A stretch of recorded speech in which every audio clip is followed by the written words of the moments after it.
하나님의 말씀 베드로전서 4장 7절부터 11절까지입니다. 함께 볼 하나님의 말씀은 베드로전서 4장 7절부터 11절까지의 말씀.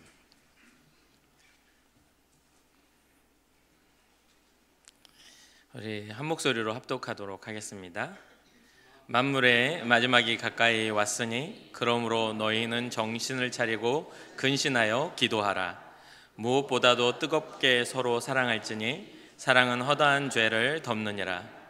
서로 대접하기를 원망 없이 하고 각각 은사를 받은 대로 하나님의 여러 가지 은혜를 맡은 선한 청지기 같이 서로 봉사하라. 만일 누가 말하려면 하나님의 말씀을 하는 것 같이 하고 누가 봉사하려면 하나님이 공급하시는 힘으로 하는 것 같이 하라. 이는 범사에 예수 그리스도로 말미암아 하나님이 영광을 받으시게 하려 함이니 그에게 영광과 권능이 세세에 무궁하도록 있느니라. 아멘. 아멘. 아멘.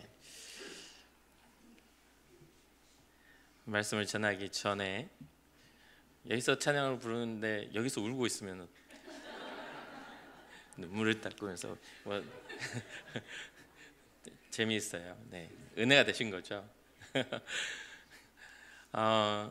제가 여기 와서 이제 1호 커플로 주례를 했는데 뭐 잘 살았으면 좋겠습니다. 계속 손잡고 사세요. 그러면 됩니다.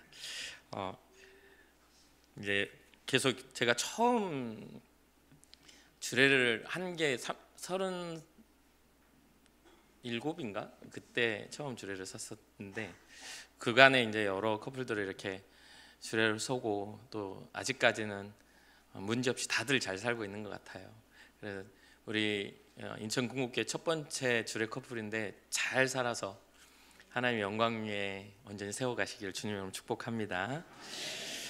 오늘 이제 베드로전서 4장 7절부터 11절까지 이제 말씀을 통해서 선한 청지기, 우리가 이제 많이 들어봤던 청지기의 사명을 가진 신앙에 대해서 이야기를 많이 신앙생활 하다 보면 자주 듣게 됩니다. 그래서 선한 청지기에 대한 주제로 우리가 교훈을 얻고자 합니다. 이 말씀 우리에게 세상의 마지막 때를 사는 성도에게 어떠한 태도와 역할을 갖고 살아가야 하는지를 가르쳐 주고 있습니다. 베드로 사도는 이때 당시에 굉장히 심한 고난과 심한 박해를 받았던 시대에 베드로가 로마에서 사역을 마지막으로 하고 바울과 비슷한 시기에 거꾸로 십자가를 지고 순교를 당하는 그런 거의 막바지의 어떤 베드로, 나이 많은 베드로가 이제 베드로 전서를 쓰게 된 거죠. 그리고 이제 이것을 쓰고 이것을 받아들이는 대상들도 고난과 핍박 가운데 있는 그런 성도들, 신앙자들에 대한 이야기를 해주고 있습니다. 그러니 이 만물이 마지막에 가까이 왔다는 것은 어느 종말적인 하나님의 심판의 때 이전에 그것을 바라보는 신앙자들의 그런 시점에서 우리가 그걸 확인할 수가 있습니다. 우리 주님이 오시는 것의 그 시기와 때는 주님만 아시기 때문에 그것을 어떻게 특정하여서 뭔가를 우리가 이때다라고 하기는 어렵습니다. 그렇죠? 그런데 이제 주님이 십자가를 지시고 부활하신 후 승천하신 후에 그 남은 자기의 생명의 인생을 살아가고 있는 베드로의 사역 속에서는 그의 인생의 종말이든지 주님이 다시 구름 타고 가셨던 것처럼 다시 오시는 마지막 때의 종말이든지 그에게는 그게 크게 중요한 것이 아니라 하나님의 나라가 온전히 이루어질 때에 우리는 그 앞에 어떻게 설 것인가에 대한 그런 고민이 좀 있었던 것 같습니다. 그래서 이 종말론적인 신앙이라는 것은 지금 현재를 살아가는 우리에게 두려움을 주기 때문에 마지막 종말과 같은 신앙이 아니라 주님 앞에 서는 그때를 준비하는 미래 종말, 주님의 재림에 대한 신앙을 가진 사람들의 시점, 우리의 미래적 시점을 우리는 이야기할 수가 있겠습니다. 그래서 혹시나 여러분 우리 인생을 살면서 요즘에 너무 세상이 흉흉하니까 여기에서 뭐 그리스도가 났다, 저기에서도 그리스도가 났다, 우리 대한민국 땅에도 자칭 예수라는 사람이 그렇게 많다는데 전 세계적으로 보면 얼마나 많겠어요. 교주적인 어떤 그런 것들. 근데 대부분의 이단은 하나님의 말씀을 가지고 우리를 두렵게 만들거나 우리로 하여금 어떤 행동과 행위를 먼저 이야기해서 본질을 희미하게 만드는 것들에 대해서는 여러분 되게 조심하셔야 됩니다. 그러니까 사랑하는 행위가 먼저 중요한 게 아니라 사랑하는 본질적 마음이 중요합니다. 사랑이 없고 관계가 되지 않는 것들 가운데 행위가 나오면 그건 불륜이 되거나 굉장히 범죄적인 것들이 되는 일입니다. 그렇기 때문에 신앙도 마찬가지예요. 우리가 여기 나와 있는 예배 행위가 중요한 게 아니라 여기에 나오게 하시는 하나님의 은혜를 아는 자들이 교회를 이룹니다. 그것을 꼭 잊지 마시고 오늘 예배 가운데 은혜를 아는 여러분과 제가 되길 주님의 이름으로 축복합니다. 그러니 종말론적인 이 신앙이 다시 말씀드리지만 단순한 미래적인 그러한 것을 의미하는 것이 아니라 오히려 지금 베드로가 말하고 있는 종말론적인 신앙은 지금을 살아가는 우리가 미래를 바라보고 어떠한 태도로 살아가야 하는가를 우리에게 이야기해 주고 있는 것이죠. 세상의 끝은 다가오고 있습니다. 우리가 그것을 생각하든지 생각하지 않든지 기억하든지 잊어버렸든지 간에 세상의 끝이 다가오고 있습니다. 우리의 인생이 막 날짜를 센다고 우리의 죽음이 뭐 이렇게 안 다가오는 게 아니잖아요. 계속해서 돌아가는 시간처럼 우리의 삶의 기회는 항상 이렇게 좁아져 가고 있죠. 우리는 어떤 시간이 정해진 것들을 우리의 생명이 딱 정해지면 뭐라고 하냐면 시한부 인생이라고 합니다. 그렇죠? 그런데 그게 뭐 우리가 예측하기로는 한 70살까지 살려고 했는데 병원 갔더니 이제 6개월 남았습니다. 이래서 시한부가 되는 것이 아니라 그러한 선언이 있기 전에 우리는 이미 시한부 인생을 유한한 삶을 살아가는 시한부 인생을 살아가고 있는 것이죠. 이런 부분들에 있어서 우리가 영적인 지혜가 우리가 생겨난다면 하나님 앞에서 우리가 어떻게 살아가야 하는지를 알게 될 겁니다. 세상의 끝은 다가오고 있는데 이러한 이때 우리는 어떻게 살아야 하는가? 이 질문이 오늘 우리에게 던져지고 또 답을 얻는 시간이 되었으면 좋겠습니다. 오늘 본문의 주제는 선한 청지기가 되어라입니다. 선한 청지기가 되어라. 조금 이제 이거를 좀 편하게 쭉 하자면 선한 청지기가 주제입니다. 그럼 선한 청지기가 왜 되어야 하는가? 그것은 바로 만물의 마지막이 가까이 왔기 때문이다. 이제 이 베드로는 그 결론 안에서 두 가지를 이야기합니다. 하나는 정신 차려라. 하나는 근신해라. 두 가지 이야기를 합니다. 마지막이 다가오고 있으니까 정신 차려야 돼. 그리고 근신해야 돼라고요. 그럼 정신 차리다는 말을 조금 더 설명을 쉽게 하려고 원어 주석을 살펴보니까 이렇게 말이 나와 있어요. 자기 마음을 통제하고 정신 차린다는 것은 마음을 통제하고 건전한 마음을 가져라. 이 말입니다. 마음을 통제하고 건전한 마음을 가져라. 정신 차리라는 것은 이게 고난 앞에 서거나 뭔가 혼란스러움 앞에나 문제 앞에 서면 우리는 정신을 못 차리잖아요. 그리고 때로는 어떤 사람들이 이제 성숙해져야 되는데 엉뚱한 일을 하면 사람들이 말해요. 야 정신 차려. 야 속 차려. 이렇게 이야기를 하죠. 영적으로 우리는 하나님 앞에 우리가 어떠한 것을 바라봐야 되는지 우리의 시선, 우리의 생각이나 우리의 방향성을 정신 차리지 않으면 엉뚱한 데 바라보고 삽니다. 주님의 뜻을 바라보는 것이 아니라 내 뜻을 관철시키게 될 것이죠. 그건 주님의 뜻과는 전혀 상관이 없습니다. 모양은 그럴싸하게 여겨져도요, 주님은 인정하지 않을 겁니다. 주님은 결과만을 평가하시는 분이 아니에요. 그 과정들도 알고 계시는 분입니다. 어찌어찌 하다니까 뒷걸음질 치다가 뭔가를 이루어지는 그런 것을 하나님 모르시겠어요? 하나님은 처음이고 나중이신 분인데, 시작과 끝에 하나님이신데, 시작도 우리는 하나님의 시작을 알 수 없고 끝도 알 수 없는 그런 위대하신 하나님 앞에 우리가 어떻게 눈 가리고 하는 식으로 우리의 신앙을 증명하겠냐 말이에요. 그러니 우리는 정신을 좀 차려야 됩니다. 다르게 말하면 마음을 단단히 먹고 분별해야지. 마음을 잘 추스려서 정말 이 다음에 뭐가냐면 기도하라는 말이 나와요. 그러니까 건전한 마음으로 정말 바른 생각으로 분별된 마음으로 기도하는 사람이 되어야 하는 겁니다. 선한 청지기가 돼야 하는 만물이 마지막 때가 오니까 정신 차리는 거, 그러한 부분들이죠. 그리고 또 근신하라라고 연결해서 이야기를 하죠. 정신을 차리고 근신하라. 근신하라도 이렇게 원어적으로 보면요, 금욕적인 단어입니다. 술 취하지 말아라. 지금 너를 사로잡고 있는 세상적인 문화, 근심을 잊어버리려고 술을 마시고 잠시 잠깐 잊어버리는 그런 행위들에서 벗어나 정신 차려서 맑은 정신으로 하나님 앞에 나아와라. 이 단어의 뜻이 보니까 정신을 맑게 하다는 뜻입니다. 그러니까 정신 차리고 근신하여 기도하는 것이 신앙자다. 그렇게 될 때에야만이 선한 청지기의 사명을 감당할 수 있다라는 것이죠. 세상의 쾌락이 만연했던 시대입니다.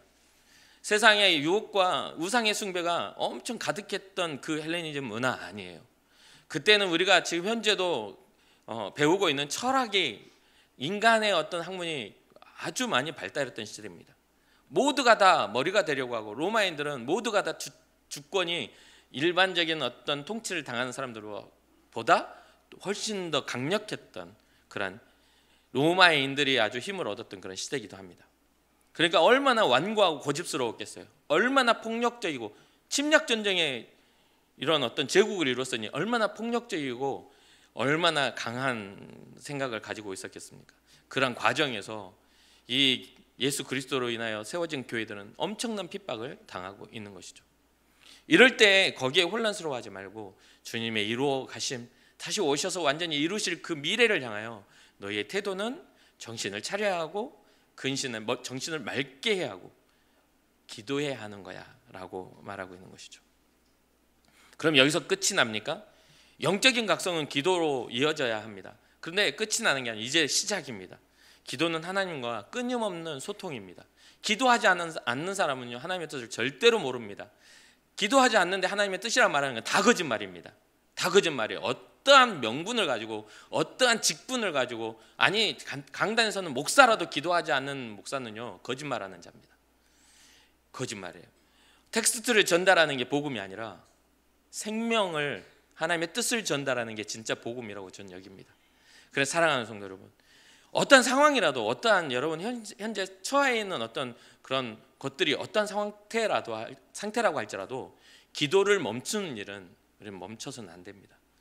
그 기도를 멈추는 일이 일어나서는 안 되는 일이에요. 끊임없이 하나님 앞에 묻고 기도하여 우리 앞에 주어진 모든 것들이 주님의 은혜 가운데 풀려질 수 있도록 여러분들의 삶에 하나님의 은혜를 초청하기를 주님의 이름으로 축복합니다. 또한 영적 싸움의 가장 강력한 무기가 기도입니다.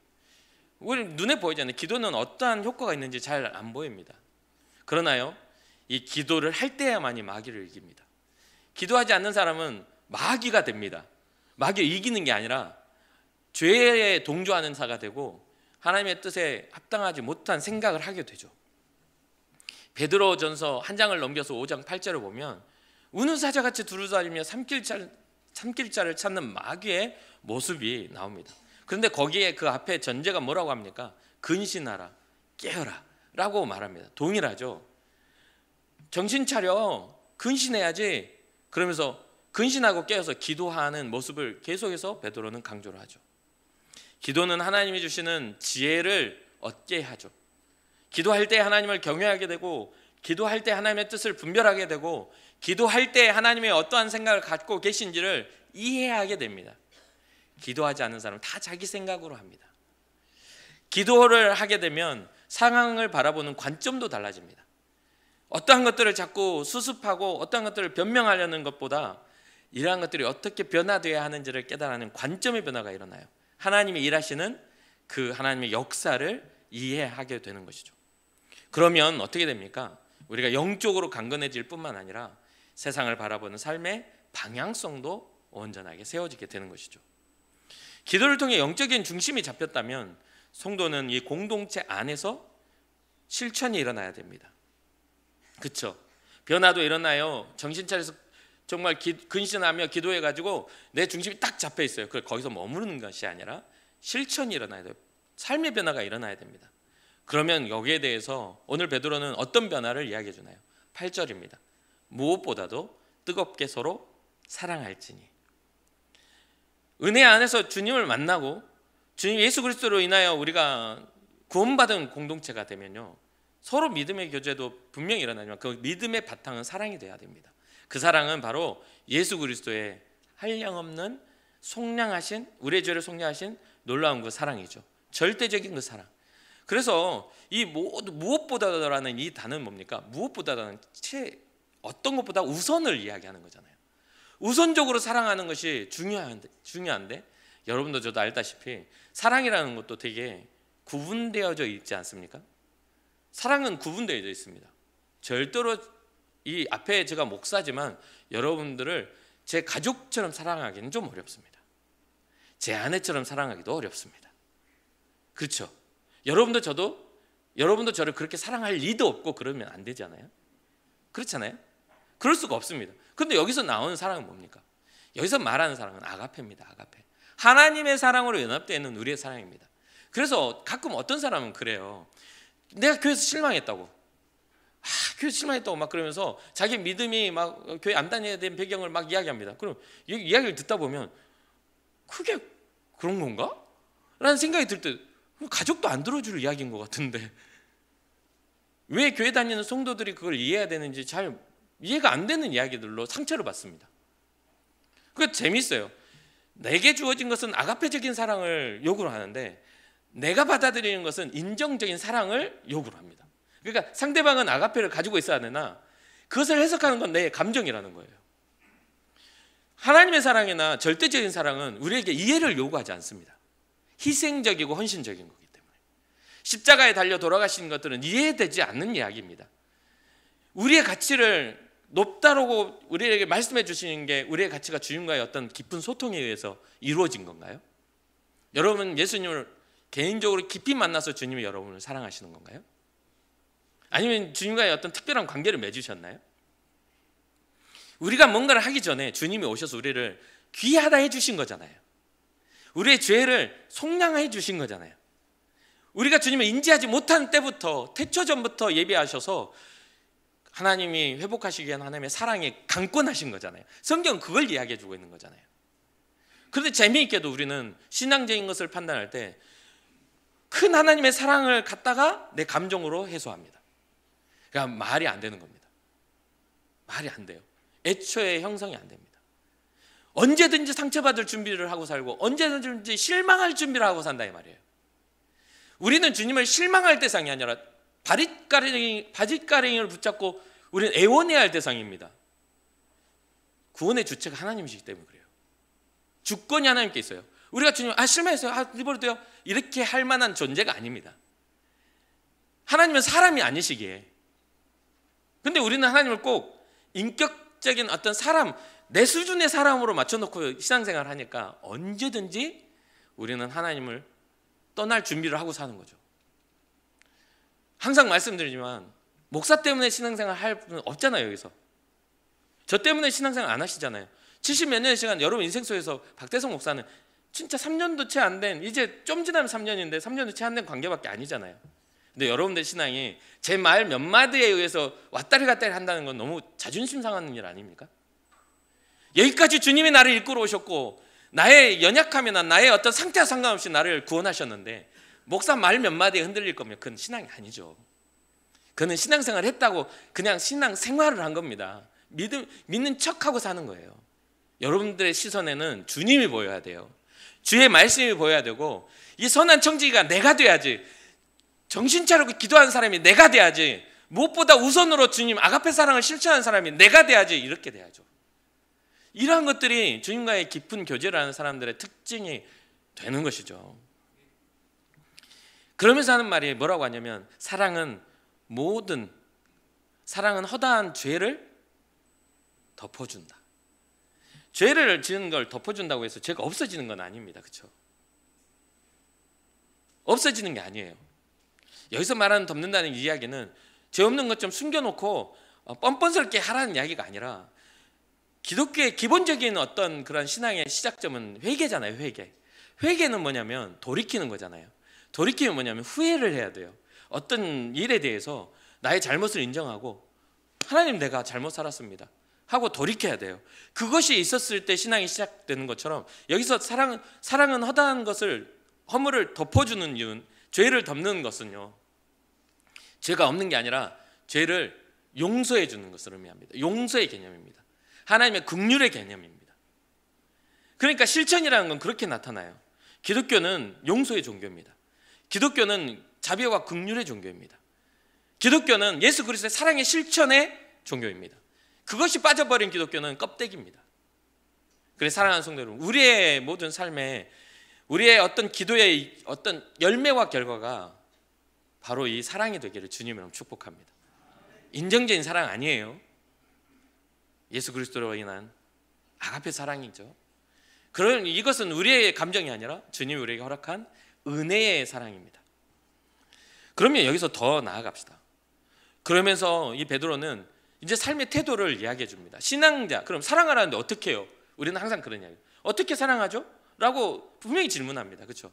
그런데 여기에서 말하는 건 9절이에요. 서로 대접하기를 원망 없이 하고. 어떤 사람들은 이렇게 대접하고 내가 했잖아. 계속 인정받기로 했는데 내가 그러니까 내가 그래서 인정 못 받으면 알았어 그만 좀 해. 그러면 그게 가벼워? 그게 쉬워? 뭐 그러면서 이제 따지고 들고 막 거기서 이제 다툼이 일어납니다. 어떤 애들은 뭔가 하나를 하면 생색내기를 아주 그냥 얼마나 생색내는지 몰라요. 내가 그거 결정해가지고 내가 그렇게 해놨다고 막 그러면서. 정말 많습니다. 정말 많아요. 근데 그게 아니에요. 이게 더 이어서 뒤에 나오지만 그것 모든 것들이 서로 원망 없이 한다는 것은 이게 나그네 이때 당시에는 다들 어려운 시대이다 보니까 기독교인들이 어떻게 되냐면 자꾸 이렇게 마땅히 거주할 곳이 없어서 피해 다녀야 됩니다. 핍박을 통해서. 그러니까 이쪽 기독교인이 저쪽으로 가야 되고 막 이렇게 도망쳐 다녀야 돼. 그러니까 지하 교회처럼 막 다녀야 되는 상황이에요. 엄청 힘든 때죠. 이 대접한다는 대접 문화는 이스라엘 문화 안에 굉장히 근본적으로 자리 잡혀 있는 문화이기도 합니다.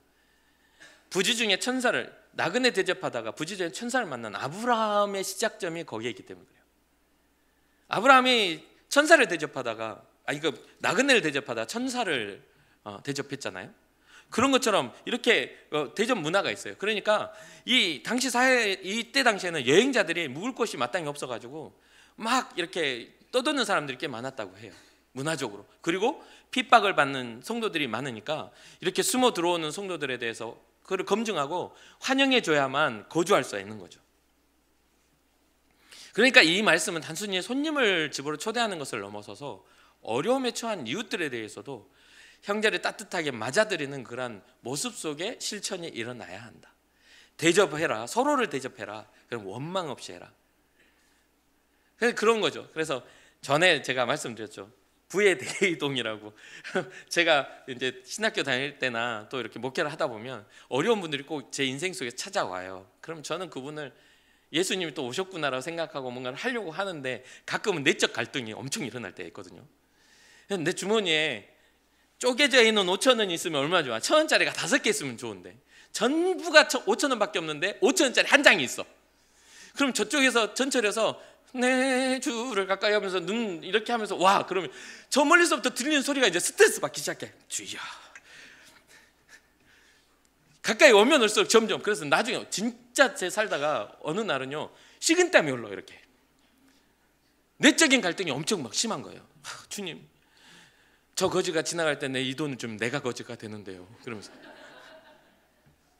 모든 물질은 이동입니다. 가치의 이동처럼 이동이에요. 그래서 난 5,000원밖에 없는데 1,000원짜리를 받고 올 걸 막 지나가. 그래서 항상 이제 그 시간대를 이렇게 피해 다닐 때도 있었거든요. 그 양반 보면 마음이 해가지고 주고 거지처럼 살고 그러니까 그 시간대를 피하는데 피한 날 그때 올 때도 있어. 그래가지고 제가 여기서 진짜 양심적으로 하지만 지나가지고 한참 간 다음에 준 적도 있어요. 제가 내적 갈등을 엄청 하다가 그러다 결국 주고 돌아와서 거지가 돼서 내려왔어. 이러한 어떤 것들을 할 때에도요 아까운 생각이나 원망의 마음이나 내가 가지고 있는 것들의 가능성에 그런 것들을 우리는 생각을 합니다. 사람이라 그럴 수밖에 없어요. 우리는 전부를 드릴 수가 없어. 그러니까 언제나 조각을 낼 수밖에 없어요. 주님을 위해 산다 하지만 그러한 것들이 다 일치될 수는 없어. 어쩔 때는 외면할 때도 있었어요. 제가 그러한 것들 생각하면 가슴이 아프지만 진짜 저 사람이 계속 보이니까 외면을 하는 거예요. 가끔은 외국 나가도 외국 거지들이 있거든요. 제 아내랑 이렇게 가면 앉아가지고 있어. 그러면 지나가다 말고 우리 둘이서 돈 세고 있어. 이렇게 얼마나 줘야 되지? 이렇게. 근데 그러한 부분들이 가치를 가진 우리에게는 굉장히 중요한 거라고 생각합니다. 여러분은 어떻게 생각하실지 모르지만 국률이 있는 자에게 하나님은 국률이 있는 심판을 하신다고 그랬어요. 국률이 없는 자는 국률이 없는 심판. 그러니까 불쌍하게 여겨주지 않는 겁니다. 하나님도 우리를 너도 많은 어떤 네가 가진 죄에 대한 그 대가를 내가 사해줬는데 너는 작은 거 하나도 너는 베풀지 못하는구나. 이게 성경적인 이야기잖아요. 큰 부자가 큰 빚을 진 한 사람을 탕감해 줬는데 그 큰 빚을 탕감받은 자가 자기 삶에 돌아가 작은 빚을 가진 자를 핍박했다 이거예요. 그러니까 다시 소환해서 엄벌에 처하는 그런 성경의 내용이 나오잖아요. 전부일 필요가 없습니다. 그리고 지혜롭게 쪼개서 다니세요. 1,000원짜리든 500원짜리든 쪼개서 다녀서 양심의 가책이 일어나지 않도록 긍휼을 베푸시라 이 말이에요. 어쨌든 서로 대접하는 마음, 우리가 교회 안에서 그런 선한 마음을 가지고 서로를 섬기고 서로를 대접하고 서로를 열매 맺고 그 안에 원망이 없이 하라는 거죠. 무엇을 근본으로? 뜨겁게 사랑하는 마음으로 아가페 심정으로 대접하라 이 말입니다. 그러면서 10절에 이런 이야기를 합니다. 뭐냐면 각각 은사를 받은 대로 하나님의 여러 가지 은혜를 맡은 선한 청지기 같이 서로 봉사하라. 여기서 선한 청지기가 나오죠. 각각 은사를 받은 대로예요. 그러면 여기서 은사는 무엇입니까? 카리스마. 우리는 카리스마면 강력한 리더십이라고 생각하잖아요. 그런데 그게 아니에요. 하늘로부터 내려온 은혜란 뜻입니다. 하늘로부터 내려온 은혜. 그런데 여러분과 저는 각각 그 은혜를 받은 자들이라는 뜻이에요. 그게 어떤 다양함 속에 은사들은 다양하기 때문에 각각 은혜를 받은 자들이 그 각각 은혜에 따라 어떤 특별한 능력과 재능을 가지고 여러분들 섬기면 섬김, 어떤 찬양이면 찬양, 아니면 위로면 위로, 권면이면 권면, 이러한 어떤 은혜들이 있잖아요. 우리 삶을 살다 보면 어떤 분한테 가면 포근해. 이분은 항상 선대하고 이분은 항상 부드러워. 그런 분들한테는 사람들이 가서 이렇게 편하게 머물 수 있잖아요. 어떤 이들은 힘들다 하면 와서 흔쾌히 그런 어려움을 도와줄 수 있는 손길을 가졌어. 그래서 뭔가 힘들다 하면 같이 들어주고 같이 울어주고 같이 어깨를 감싸 안아주는 그런 힘을 가졌다는 거죠. 어쨌든 그런 각각 은혜를 따라 하나님이 여러 가지 은혜를 맡겨놓은 선한 청지기. 이 청지기는 어떤 뜻이냐면요, 그 집을 다스리는, 관리하는 주인이 아니라 주인이 소유하는 것들을 관리하고 다스리는 사람입니다. 그러니까 우리는 하나님의 몸된 교회의 주인이 아니라 그것을 관리하는 사람이고 주인의 뜻대로 그것을 운영하는 사람들이에요. 그러니까 이러한 어떤 선한 청지기의 어떤 충성됨이 우리에게 나타나야 한다는 거죠. 가끔 우리는 주인의 소유를 가지고 있으면서 주인처럼 행세합니다. 성경에 나오잖아요. 성경에도 기록하잖아요. 주인이 이제 싹스를 받으려고 보냈더니 안 주려고 보낸 사람을 죽여. 그거 중질 가다 보니까 나중에 내 아들은 그래도 대우해 주겠지 하고 아들을 보냈더니 아들도 죽여. 그러니까 주인이 돌아와서 그 종들을 가만두겠냐 이 말이에요. 그게 바로 하나님이 말씀하신 심판입니다. 아들을 예수 그리스도를 이 땅에 보내셨는데도 자기가 주인 노릇하니까 오면 당연하게 멸망당하는 거죠. 자기 아직 대가를 지불하기 전에는 왕이, 그러니까 주인이 오기 전에는 자기가 주인처럼 봤지만 힘 있는 왕이 오는 순간 망하는 겁니다. 그냥 겉으로는 평안해 보여도 그때가 되면 끝나는 거라는 것들. 우리는 선한 청지기라는 것은 하늘로부터 부여받은 그 은혜와 은사를 가지고 서로 봉사하는 겁니다. 봉사하는 교회. 첫 번째는 대접함으로 세워지는 청지기 교회라면, 두 번째는 서로 봉사하며 세워지는 청지기 교회가 돼야 되는 거죠. 고린도서 4장 2절을 보면 이렇게 말씀을 합니다. 그리고 맡은 자들에게 구할 것은 충성이니라. 지난번에 설교 중에 제가 충성이라는 단어를 어떻게 설명을 했습니까? 신뢰할 만한, 믿을 만한 이라고 설명을 드렸잖아요. 충성이라는 건 그런 겁니다. 주인이 신뢰하는 겁니다. 주인이 믿을 만한 겁니다. 그래서 뭐를 맡겨요? 중요한 일을 맡기는 거죠. 그러면서 이러한 어떤 선한 청지기로 서로 봉사하는, 우리 교회의 공동체는 서로를 세우고 서로를 봉사하는 그러한 지위, 그러한 어떤 몫을 가지고 우리가 하며, 그게 풍성해져 넘쳐나면 이 서로의 봉사하는 것들이 넘쳐나 세상으로도 그게 흘러가는 것이죠. 그러면서 마지막 끝으로 베드로는 이야기합니다. 누가 어떤 말을 하려면 하나님의 말씀을 하는 것처럼 해. 네 이야기 말고 주의 말씀을 해. 누가 어떤 것들을 봉사하려면 네 걸로 한다고 생각하지 말고 하나님의 공급하심을 입은 자와 같은 행동을 해. 이 모든 것들은 누구의 것이에요? 하나님의 것이니. 카리스마, 은혜는 위로부터 내려온 너의 재능, 너의 모든 가능성, 너의 삶의 은혜는 위로부터 내려와서 네가 얻은 것이니 네 것처럼 자랑하지 마. 그럼 무슨 말이에요? 내 자랑하려면 입 다물으라는 이야기잖아요. 그렇잖아요. 교회 일을 하다 보면 그런 사람이 꽤 있습니다. 다 자기 공로야. 자기 공로로 하려고 자기 혼자 다 해. 다른 사람 하려면 손 탁 치고 뭐 어디서 감히 이렇게. 주님의 겁니다. 주님의 거. 하나님의 것임을 잊지 마시길 주님을 축복합니다. 그 청지기, 맡은 자의 청지기의 사명은 바로 그런 거예요. 그러니 우리가 서로 봉사하며 서로 세워주며 주님 앞에서 받은 말씀대로 서로를 권면하고 주님 앞에서 받은 그런 은혜대로 서로 공급하며 주님이 기뻐하시는 선한 일을 행해야 하는 것이죠. 여기 하나님의 말씀이라고 표현되어지는 이 말씀, 이 원어를 살펴보면요, 이제 단순하게 하나님의 말씀이라는 원어는 이 성경 구절을 넘어서서 뭐라고 하냐면 신탁이라고 표현합니다. 신탁.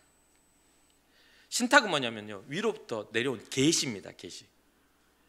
근데 하나님의 말씀, 우리가 붙잡고 있는 말씀이 뭡니까? 위로부터 내려오신 예수 그리스도잖아요. 그렇잖아요. 그러니까 우리의 말씀은 예수 그리스도로 인하여 이 땅에 실현된 하나님의 구원에 대한 이야기를 우리는 해야 하는 겁니다. 그리고 그건 우리의 스토리가 아니에요. 하나님의 스토리입니다. 우리의 이야기가 아니에요. 그러니까 우리의 이야기를 각색해서 우리의 이야기인 것처럼, 우리의 공로인 것처럼 각색해서 하지 말라는 이야기입니다. 하나님 말씀, 하나님 말씀대로. 그러니까 우리의 모든 어떤 봉사나 이런 것도 하나님으로부터 비롯된 걸로 위로하고 소망 가운데 진리를 전하는 도구로서 우리가 사용되어야 하기 때문에 야고보서 1장 19절에는 이렇게 말합니다. 사람마다 듣기는 속히하고 복음을 듣는 일에는 정신 차려서 듣고 말하기는 더디하며 성내기도 더디하라. 이렇게 이야기를 경고를 해줘요. 왜냐하면 이때는 모든 것은 자기 주권을 가진, 주도성을 가진 사람들로 인해 자꾸 문제가 일어나고 자꾸 뭐예요? 다툼. 교회에 이때 당시 초대교회도 다툼이 잦게 일어나니까 이런 부분에서 경고하고 있는 것이죠. 게다가 어렵잖아요.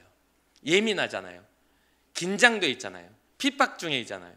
그러니까 누가 와가지고 우리를 죽이려는 그 어떤 그런 첩자일지 모르는 그런 상황이에요. 믿음으로 들어온 척 해가지고 수많은 사람들이 거기에 결부돼서 죽임을 당하거나 여러 가지 어떤 상황적 요소들이 막 불안 요소들이 사회 전반에 가득 차 있는 것이죠. 그러한 상황 속에서 노력은 한계가 있고 내 것으로 하는 것들에는 쉽게 지칠 수 있는 그런 가능성밖에 없으니 하나님의 공급하심으로 말씀하고 하나님의 공급하심으로 봉사하라, 이렇게 이야기하는 거죠. 이게 말세를 바라보는 성도들의 구체적인 삶의 태도이기도 합니다. 그러면서 마지막 이렇게 해야 될 이유, 복잡하고 되게 어렵잖아요. 나 자신을 세우며 살아가는 것도 쉽지 않은데 나에게 주신 은혜를 나누고 누군가를 세우고 살아가는 건 얼마나 어렵겠어요? 진짜 복잡하고 쉽지 않아요. 그런데 이 베드로는 이 마지막 말미에 이렇게 이야기하죠. 이는 범사에 예수 그리스도로 말미암아 하나님이 영광 받으시게 하려 함이라. 사랑하는 성도 여러분, 우리의 신앙은 바로 이 말세론적인 다시 오실 주님에 대한 신앙은 여기에서 우리에는 결론이 맺어집니다. 하나님이 나를 통해 영광 받으셔야 하기 때문에 하나님이 영광 받으시게 하려고 우리는 우리에게 있는 그런 힘을 가지고 대접하기를 힘쓰고 또 하나님의 말씀을 전하고 또 서로 봉사하고 서로 세워주는 일에 우리가 최선을 다할 수 있는 것이죠. 선한 청지기의 역할을 감당할 수 있는 것이죠. 우리 자신이 드러나고 칭찬받는 것이 아니라 오직 예수 그리스도가 존귀케 되는 교회 되기를 주님의 이름으로 축복합니다. 이 모든 사역은 우리를 통해 하나님의 위대하심과 또 하나님의 위대한 사랑이 나타나기 위한 그런 과정입니다. 끝으로 우리 서로 뜨겁게 서로 사랑합시다. 예수 그리스도의 그 사랑에 우리를 이끌어 가셔서 하나님의 놀라운 일과 영광을 우리에게 가르쳐 주실 뿐만 아니라 우리에게 주신 은사를 따라 우리의 소유가 주님의 영광을 위해 잘 사용되어 줄 수 있는 그런 은혜가 있기를 주님의 이름으로 축복합니다. 아까워하지 마시고요. 저는 아까워 좀 해가지고 그때 막 식은땀도 흘리고 이거 줄까 말까 했는데, 그래도 아까워하지 마세요. 그렇게 했기 때문에 제가 여기 있지 않겠습니까? 그렇게 했기 때문에 이 아름다운 교회, 인천 궁극교회 와가지고 아름다운 성도들을 만나고 있는 거 아닐까요? 신앙은 결입니다. 결. 신앙은 결이에요. 한 번 하지 않는 사람들은 계속 안 하는 결을 겪게 돼요. 근데 돌이켜 바울처럼, 베드로처럼 자기의 이전의 삶을 후회하고 주님 앞에 돌이키는 회개의 신앙을 가진 사람들은 그 결이 하나님을 향한다는 것을 잊지 말아야 돼요. 과거의 실패가 현재의 실패를 주도하지 않도록 해야 합니다. 과거 우리가 했던 실패들이 현재 나의 신앙적인 패턴을 갖게 하면 안 돼요. 구습을 벗어버리고 새 사람을 입으십시오. 하나님이 예수 그리스도가 우리의 생명 되심을 잊지 말고 끝까지 믿음으로 걸어가는 저와 여러분이 되기를 주님의 이름으로 축복합니다. 우리의 것을 가지고 이웃을 대접하고 교회를 대접하고 봉사하고 하나님의 말씀을 전함으로 하나님께 영광 돌리는 우리 인천 궁극교회 되기를 주님의 이름으로 축복합니다. 잠시 기도하겠습니다.